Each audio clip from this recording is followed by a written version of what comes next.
Thomas Friedberger, directeur général adjoint de Tikehau Capital.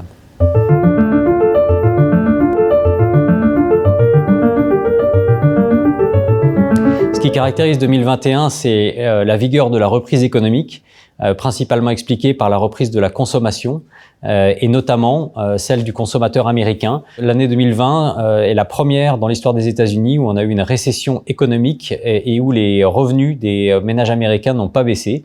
Et donc le consommateur américain a dépensé pour acheter des biens, des services et il a investi sur les marchés actions. La production, elle, n'a pas pu suivre. Il y a eu beaucoup d'engorgement dans les processus de production qui sont dus à une moindre mondialisation et à un déficit de dépenses d'investissement sur les 20 dernières années. Et ça a créé de l'inflation qui est maintenant à l'œuvre à peu près partout dans le monde, notamment aux États-Unis, au Royaume-Uni, dans certains pays émergents comme la Turquie, mais aussi en zone euro où on n'a pas eu d'inflation depuis longtemps. Donc cette inflation déclenche une remontée des taux d'intérêt long terme qui elle-même devrait créer de la dispersion dans les rendements entre les différentes entreprises qui composent un secteur ou une géographie ou un indice. Alors, qu'est-ce qui pourrait caractériser l'année 2022 ? Eh bien, l'inversion qui a déjà probablement commencé de trois méga tendances qui ont supporté, qui ont été un vent dans le dos pour le résultat des entreprises sur les 20-30 dernières années.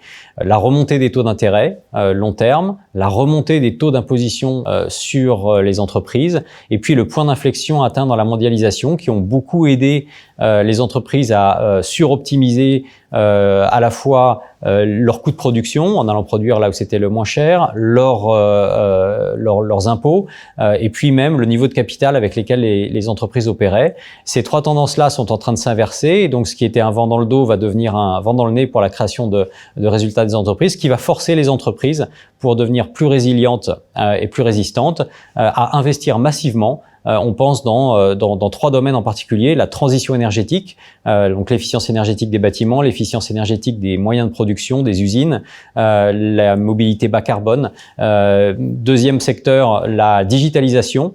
Donc la tech industrielle, les entreprises qui vont permettre à tous les secteurs, à toutes les entreprises industrielles d'améliorer leur processus de production, de rendre leur chaîne d'approvisionnement plus résiliente.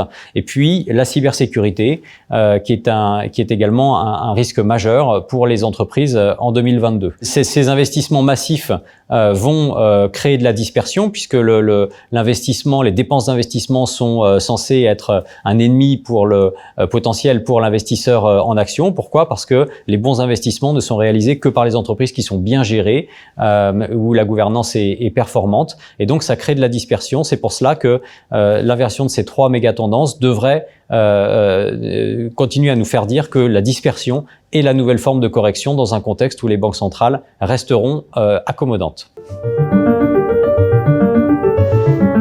Alors, quels sont les risques principaux pour 2022 ? Le premier, c'est le risque de stagflation, c'est-à-dire de redémarrage de l'inflation en ayant une baisse de la croissance.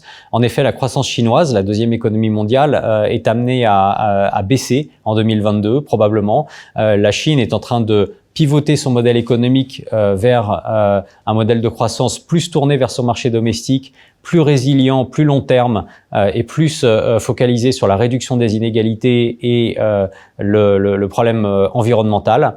Et donc la croissance chinoise va structurellement baisser, ce qui devrait avoir un impact sur la croissance mondiale. Donc si l'inflation reste relativement élevée, dans ces conditions-là, on pourrait avoir une sorte de stagflation, et ça c'est le premier risque. Le deuxième risque, c'est les conséquences des tensions entre la Chine et les États-Unis. Pas tellement du côté militaire, parce que c'est très compliqué de prévoir des conflits militaires, et de toute façon le conflit militaire serait une extrémité assez perdant-perdant pour les deux parties, mais le risque pour les entreprises, c'est plutôt la création de deux systèmes monétaires différents, de deux types de normes différentes, et puis que chaque bloc demande à ses alliés, à la fois les pays et les entreprises, de choisir leur camp, ce qui aura des conséquences en termes à la fois de génération de revenus pour des entreprises qui, par exemple, pourraient faire beaucoup de business aux États-Unis, mais pas en Chine, ou l'inverse, mais aussi en termes de coûts, le coût de s'adapter à ces deux types de normes différentes. Et puis le troisième risque, qui a également été identifié par la Banque centrale américaine comme le principal risque de déstabilisation du système financier, c'est le risque cyber, avec la massification de l'utilisation des données, de l'utilisation d'Internet, de la décentralisation des paiements. Ce risque-là est présent, mais ça représente également une opportunité. Bonjour, Raphaël Thuin, je suis responsable des stratégies de marché de capitaux chez Tikehau Capital.